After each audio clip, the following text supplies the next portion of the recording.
지금 옐런이 이럴 것 같아요, 저는. 결론은 여름 이후로 돈 팍팍 풀 거야. 연준의 금리 인하는 온포즈니까 일시정지인데 어디까지 믿어주느냐. 바이든 행정부, 재무장관과 연준 의장.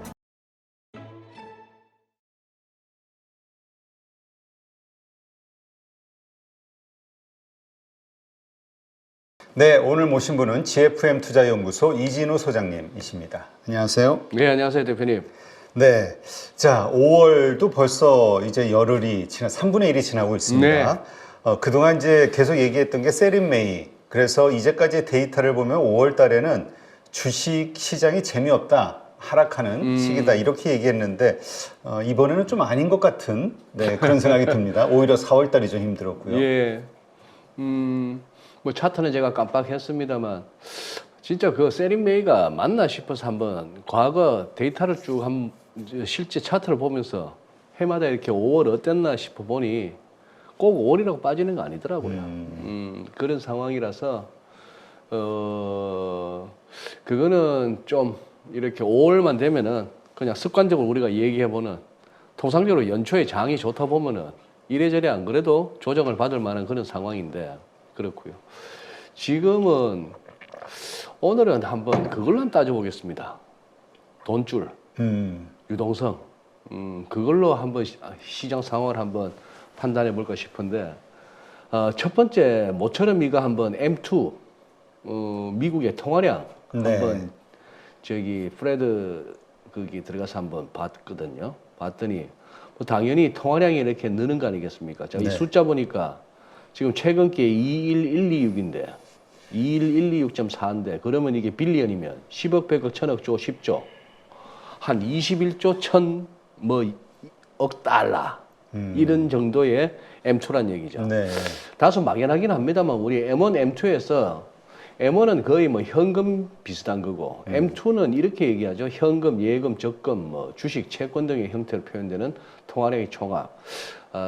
저도 클리어하게 설명을 못 하겠습니다만 우리가 그냥 어느 정도 이 정도가 통화량이라고 하는 그건데 이게 뭐 돈이 이렇게 갈수록 느는 거는 당연한데 자 여기서 요때 보시죠. 요때 보시면은 이제 금융위기 이후로 조금 가팔라지고 그다음에 요때 코로나가 어쨌거나 여러 가지 이 팬데믹 코로나가 세상을 갖다 여러 가지로 뒤바뀌어 놨습니다. 뭐 그런 상황에서 조금 보시면 이 부분이 재밌지 않습니까? 우상향 하기만 하던 이 M2 그래프가 여기 살짝 꺾이잖아요. 네. 요거 한번 현미경 한번 대보죠. 최근 1년 사이입니다. 최근 1년 동안에 그러니 2023년 4월부터 해가지고 이렇게 보니 이게 M2 자체가 좀 줄어들었어요. 이 기간 동안에 S&P 500을 갖다가 이렇게 아래 같은 기간 동안 이렇게 살펴봤더니만 그냥 딱 느낌 오네요. 뭐 돈 많이 풀리면은 주가도 오르고 그렇죠. 코인도 오르고 부동산도 오르고 하는 늘 막연하게 하는 그 얘기가 맞는 것 같습니다. 우리 맨날 유동성이 풍부하다. 그래서 주가 오른다. 뭐 계속 이 얘기했잖아요. 그 얘기 했던 거죠. 예. 그걸 갖다가 이 지표상으로, 이 그래프상으로도 확인할 수 있고. 자, 이 정도라면 이제 우리가 M2를 한번 체크하지 않을 수 없다. 앞으로도. 그런 상황이고요. 자, 이렇게 보시면은 우선 요 그림부터 재밌죠. US M2 Money Supply YOY니까 전년비 그 퍼센테이지로. 재밌는 건 어쨌거나 2023년 들어서 이렇게 통화량이 오히려 전년보다 줄어들었다는 얘기죠. 네. 줄다가 이게 다 진짜 살짝 이제 플러스로 돌아설까 하는 정도니까 요 기간은 우리가 왜 작년에 장이 좀 어려웠던가 하는 부분. 심지어 2022년에 통화량이 증가는 하되 증가율이 떨어지는 이것만 해도 2022년에 우리 힘들었잖아요, 장이. 그렇죠. 연준 금리 막 끌어올리고 그런 상황이었고 이것도 한번 보시죠. 지금 보니까 여기서 이게 이제 M2 증가율은 요 검은색입니다. 그리고 요게 이제 빨간색이 인플레이션이에요. 미국에. 그러니 이 경우 2000년 이때 인플레이션은 떨어지지만 이때 뭐 2000년, 2001년 이 무렵에 또 닷컴 버블 터지고 할 때 통화량 느리고 금융위기 갔을 때 통화량 느리고 그런데 어지간히 통화량이 늘었는데도 불구하고 인플레는 오히려 디플레로 갔으니까 0 아래로 떨어졌으니 이때는 참 돈 플러스도 안 되는 뭔가 된통 맞았다는 얘기가 되겠고 이 부분은 보니 결국은 통화량 풀리는 만큼 인플레가 쫓아갔고 이게 겁이 나서 급격히 이제 통화량 M2 증가율이 뚜두둑 떨어지니까 돈을 풀긴 계속 푸는데 푸는 속도가 이제 조금 줄어들다가 인플레가 조금 잡히기 시작했고 심지어 이 구간에서는 어떻게 오히려 전년 대비 M2가 줄어드는 그 국면도 있었다 하는 얘기입니다. 네. 이 사진 기억나시죠, 대표님? 이거 2년 전입니다. 2년 전 5월 31일 날, 자, 무슨 뭐, 양언이파, 태촌파가 아니고, 서강파가 아니고 그냥 바이엘파입니다. 바이엘파. 바이든, 옐런, 파월입니다. 이 바이엘파를 언제까지, 그리고 어디까지 믿을 것인가 하는 차원에서 한번 보시면, 이 2020년 5월 31일 날 대통령이 지금 여기 인베스트닷컴의 기사 제목을 이래요. 바이든이 소환했다. 불러들였다. 파월과 옐렌을. 왜냐하면 인플레이션 공포가 시장 변동성을 막 키우니까. 여 보니까 막 마켓은 가로막고 있고 인플레이션 오르고 이런 그거에 그 당시 사파가 이런 거였습니다. 여기다 지금 말풍선은 지금 상황을 제가 한번 저 나름대로 한번 우려본 거고요. 이 세 명이 모인 거는 그 당시 역대급의 인플레이션에 대처하기 위한 그걸 갖다가 그러니까 인플레이션 잡아라라고 했던 거죠. 잡아라라고 했는데 요거부터 한번 보시죠. 잡아라 했는데 요거부터 보시면 요 무렵입니다. 요 무렵이 이제 잡아라 했던 요 무렵인데 요 양봉 나오는 요 근처가 이제 5월 말 그 무렵입니다. 이 상황이었는데 그러고 나서도 안 돼요. 그렇죠. 나스닥이 이렇게 그냥 이렇게 꺼지고 하는 그런 상황이었는데 다시 한번 여기 돌아와 보죠. 다시 한번 돌아오면은 이랬는데 지금 그 당시 이 회동을 가지고 이런 사파가 있었지만 현 상황은 2년 만에 지금 옐런이 이럴 것 같아요, 저는. 최근에 여러 8.15에서도 여러분들을 통해서 다뤘겠지만 무슨 2분기 재무부 펀딩 계획도 나오고 했잖아요. 결론은 여름 이후로 돈 팍팍 풀 거야. 그렇죠. 국채 바이백도 해줄게. 뭐 규모가 크고 작고를 떠나서 20년 만에 이제 국채 조기 상환까지도 해준다 이런 얘기입니다. 돈 풀게 하는 얘기고 옐런은 이러고 있는 거 아니겠습니까? 파월은 우리가 혹시나 통화정책 다음 행보는 인하 쪽이지 인상은 아닐 거야. 이게 이번 FOMC에서의 메시지였지 않습니까? 시장을 불안해하던 시장을 안심시켜주는. 시켰죠. QT도 줄여줄게. 양적 긴축 규모도 이제 양적 긴축하던 거 이것도 그걸 하는데 뭐 국채 한 600억 달러씩 상환해 나가던 거 300억 달러를 했는데 250억 달러까지 확 줄인다고 했잖아요. 너희들이 예상한 규모 이상으로 화끈하게 해줄게. 이런 식이죠. 우리 또 두목께서는 뭐라고 있을까요? 나 그냥 막 전쟁하는 애들 말리고 사우디 달래서 유가 잡을게. 뭐 이런 거 있을 것 같습니다. 이러고 있을 것 같은데 FOMC도 그럭저럭 넘겼죠. 닉 티밀하우스가 또 알려줬지 않습니까? Fed rate cuts, 연준의 금리 인하는 on pause니까 일시정지인데 일시정지가 뭔 놈의 indefinitely입니까? 무기한 일시정지. 무기한 일시정지 이렇게 됐는데 실제 파월이 그렇게 얘기한 가운데에 요 부분입니다. 뒷부분. 요 부분은 그죠. 바로 직전에 작년에 인플레이션이 아주 substantially 의미 있게 이게 둔화됐다. 이건 굿뉴스인데 그러나 여전히 높고 인플레이션은 그리고 이게 계속해서 이 인플레이션 수치를 낮추는 이게 잘 될지 이 부분은 확실치가 않고 그리고 향후 그 경로도 불확실하다 뭐 이런 식으로 얘기를 했습니다만 우리 전부 헤드라인을 이렇게 잡았잖아요. 금리 인하 불씨를 살리려고 했다 파월이. 네. 그렇게 보고 있죠. 그러고 나서 참 재밌어요. 고용지표가 전달 31만 5천 개로 오히려 상향 조정돼서 발표되고 31만 5천 개 한 달에 일자리 늘었다 했고 시장 예상은 23만 8천 개인데 17만 5천 개였지 않습니까? 그렇죠. 뚝 떨어졌지 않습니까? 한 6만 몇천 개 차이 났잖아요. 그 6만 몇천 개가 여기서 딱 차이 났습니다. 이쪽은 지금 헬스케어 쪽하고 프라이빗 에듀케이션, 뭐 사적 교육하고 헬스케어 쪽은 여전히 고용이 그거 되는데 나머지 부분 조금 증감이 있었긴 했지만 여기서 거의 그 시장이 예상치 못했던 난파함이 확 줄었던 게 여기더라 말이죠. 정부 부분에서 한 6만 몇 명 갑자기 줄었더라고요. 정부에서 고용했던 사람들을 해고를 했군요. 그런 겁니다. 뭐 자세한 그거는 모르겠는데 저는 어쨌거나 때 맞춰 잘라줬습니다. 때 맞춰 잘라줬고 실업률이 머리를 살짝 들었죠. 3.8에서 3.9로 왔지 않습니까? 네가 한참 때는 14.8이었고요. 2020년에 코로나 때 3.9로 오니까 이것도 증시는 안도했고요. 그리고 이거 싸움의 법칙도 이제 우리 진짜 공부 많이 합니다. 미국 사람들 이만큼 알까 싶을 정도로 이 클라우디아 쌈이라고 해서 쌈이 아니고 쌈 여기가 2019년에 제안했던 얘기가 이거죠.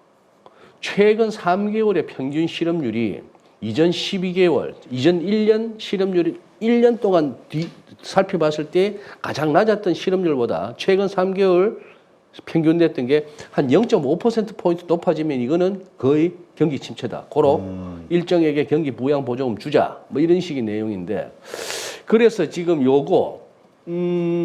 지금 요것이 말하는 지금 3개월 평균 실업률하고 12개월 실업률의 최저점하고의 그 차이를 요 그래프로 나타낸 겁니다.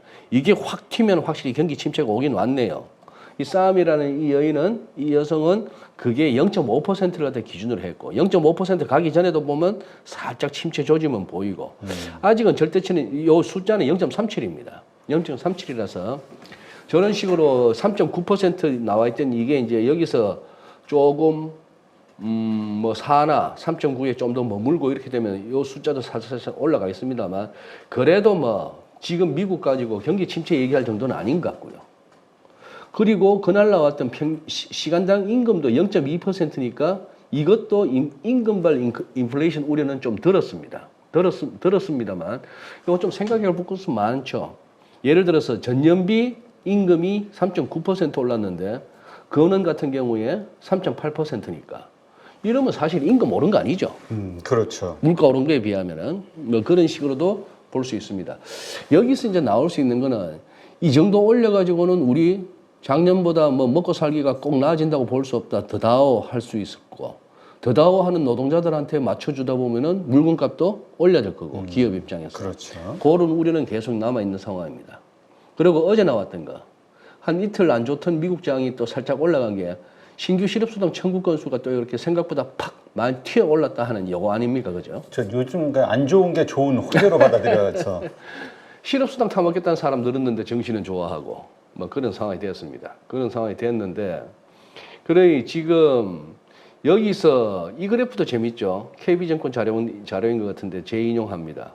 요거 파란색의 국채 10년물 금리가 팍팍 튀는 동안에 요 검은색의 S&P 500 자빠지는 거 보세요. 그랬으니 근데 요 구간은 요즘 재밌죠. 요 구간은 지금 올라는 가고 있습니다만 이미 봤던 레벨 아니라서 그런지는 몰라도 최근 들어서는 금리 올라도 주식도 잘 가고 하긴 합니다만 그래서 이 리포트에서는 이렇게까지 한 것 같아요. 4% 중후반 한 4.8이나 뭐 요런 대로 넘어가면 이제 5가 아니고 그때 가면 또 시장이 약간 증시가 추월하려나 하는 이런 정도인데 네. 지금까지 요지에서 이제 말씀드리는 것은 이 바이엘파의 계획대로만 되어 간다면 무난하겠는데요. 우리 보기보다 스마트한 마이크 타이슨의 유명한 어록이 있지 않습니까? 처맞기 전까지는 계획이 있다. 네, 처맞기 전까지는 글로살 계획을 가지고 있죠. 그리고 이분들이 이렇게까지 지금 이러한 거의 표정으로 뭔가를 자꾸 하려고 하는 거는 결국 이가 때문 아니겠습니까? 결국 선거에서 이기기 위해서 바이든, 그러니까 정치적인 이유가 다 크다. 대부분 이제 시장에서는 이렇게 보고 있죠. 네. 아니라 해도. 그러니 결국은 지금 투자를 함에 있어서도 그거 같습니다. 어디까지 믿어주느냐. 현재 지금 정책을 갖다가 수행할 수 있는 바이든 행정부 그리고 바이든 대통령이 임명한 재무장관과 연준 의장 이 사람들이 소위 말하는 선출직에 의해서 자리를 보존하고 있는 이 임명직들이 자기의 임명권자의 재선을 돕기 위해서 아니면 자신의 자리 보존을 위해서라도 보나마나 트럼프 전 대통령이 된다면은 다 잘리는 거죠. 옐런이나 파월이 뭐 계속 저 자리에 있다는 생각하기는 어려울 것이고요. 그렇죠. 바이든 대통령도 여러 가지 머리 아프죠. 참 깝깝합니다. 세계 최강의 미국 대통령도 현직 대통령도 재선이 안 되면은 자기 아들 어떻게 될까 걱정되는 어지간한 지금 나라에서 다 그런 것들로 걱정하는 사람들이 여든 야든 정치 지도자라고 하는 게 지구상에 지도 한번 펼쳐놓고 생각해 보시죠. 이런 깝깝한 세상에서 우리는 어쨌거나 그걸 어느 정도에 믿어주느냐에 따라서 그렇게 대응하면서 갈 수밖에 없는 상황 같네요. 네. 뭐 미래학자들이 얘기했듯이 이게 지금 아주 너무나 심각해진 양극화 현상 네. 아니겠냐. 그 양극화된 현상에서 뭐 지지자들이 됐던 아니면은 뭔가 자신이 원하는 것을 위해서는 어떤 그 편가르기를 통한 예. 그 한쪽의 지지를 확실하게 얻어야 되니까 이게 더 심해지는 하나의 요소가 될 것이다. 얘기했던 게 요새 다 현실화되는 것 같은. 네. 그런 상황. 양극화 현상은 너무나 좀 심각한 사회적 문제로 네. 떠오르는 것 같아요. 예. 미국도 그렇고. 예. 그래서 요 일부에서 하나 숙제로 하나 볼 수 있는 게 요 같습니다. 아까 말씀드린 금리죠. 미국채 이 그래프가 이 그래프가 시사하는 바는 여기서 이제 금리가 더 튀면 곤란하잖아요. 네. 그러니 지금 사실 이미 이번 금요일 날 끝난 이번 주간이 굉장히 그게 많았는데 국채 입찰이 많았던 주간입니다. 한 주간에 1250억 달러 같으면 꽤 많은 거예요. 그렇죠. 근데 이게 그럭저럭 소화가 됐거든요. 소화가 됐는데 요거 보시면 10년물 같은 경우에 어쨌거나 여기서 4.7을 다시 올라서면서 잠시 그거 했습니다만 여기 이제 툭 FMC도 지나면서 이번 입찰도 무난히 하면서 했는데 여기서 중요한 거는 이제 요거 일간 차트인데요. 여기서 한눈에 보이시죠? 여기가 4.4입니다. 요 구름대 요렇게 아래. 그리고 이제 후행 스팬을 이제 주목하는 거죠. 여기서 더 밀려가지고 이렇게 다음 주까지도 계속해서 국채 금리가 떨어져 준다면은 얘가 지금 종가 뒤로 당긴 거니까 얘가 뚫고 내려올 거 아니겠습니까? 뚫고 내려오든지 아니면은 이 가격대 부분까지 와가지고 굉장히 혼조가 일어날 것 같습니다. 이런 상황이고 요거까지만 보자면은 1개월물 보세요. 1개월물짜리가 5.75 어쩌고 하다가 지금 5.36입니다. 네. 지금 1개월물 그리고 뭐 한 2주짜리 이런 것들 초단기를 갖다가 굉장히 많이 발행했다는 거 아닙니까? 이렇게 발행해서 지금 버텨나가고 있는데 이걸 이 금리를 줘가면서 하니 미국의 월가의 큰 손들은 이거 당장 부도날 일 없는 안전빵에다가 딱 넣어놓으면 연율로 적어도 5점 얼마. 그러니 소화가 잘 되는 거예요. 소화가 잘 되고 지금 같은 주식 상황에서 주식 뭘 잡을까 조금 밸류에이션 부담 있고 하는데 그럴 바에 여기다 담아두자 하는 차원에서 그래서 미국 재무부는 이거 발행해서 뭐 2주가 됐든 4주짜리가 됐든 그렇게 해서 계속 롤업 하면서 이제 발행해 나가면서 돈은 모으고 그 돈 갖고 또 여러 가지로 시장에 다시 또 뿌리고 하는 이 상황이 될 거 가는데 여기서 결국 이 부분이 달러 약세 지속 내지는 뭐 금리의 하향 안정화 이 부분을 갖다가 다음 주 중에 한번 확인하는 것이 지금으로서는 제일 시장 가격 변수 중에서는 제일 주목할 만한 변수라고 보겠습니다. 네. 그래도 다행스럽게 미국채가 네. 내려서 네. 그래도 이 증시가 그렇게 좀 희망을 갖게 된 하나의 이유가 아닐까 미국에서도 네. 하여튼 저게 좀 계속 내려와 줘야 되는데 하여튼 기대해 보겠습니다. 그런데 대표님 말씀에서 그 부분에서 요것도 있습니다. 그냥 이제 자꾸 이제 쓸데없는 걱정거리를 만들어서 그런데 적당히 떨어지는 거 하고 나중에 이게 너무 툭 떨어지는 거였을 때 툭 떨어지는 상황이 오는 거는 또 바람직하지 않겠죠. 그렇죠. 그렇게 되면 왜 돈들이 저렇게 저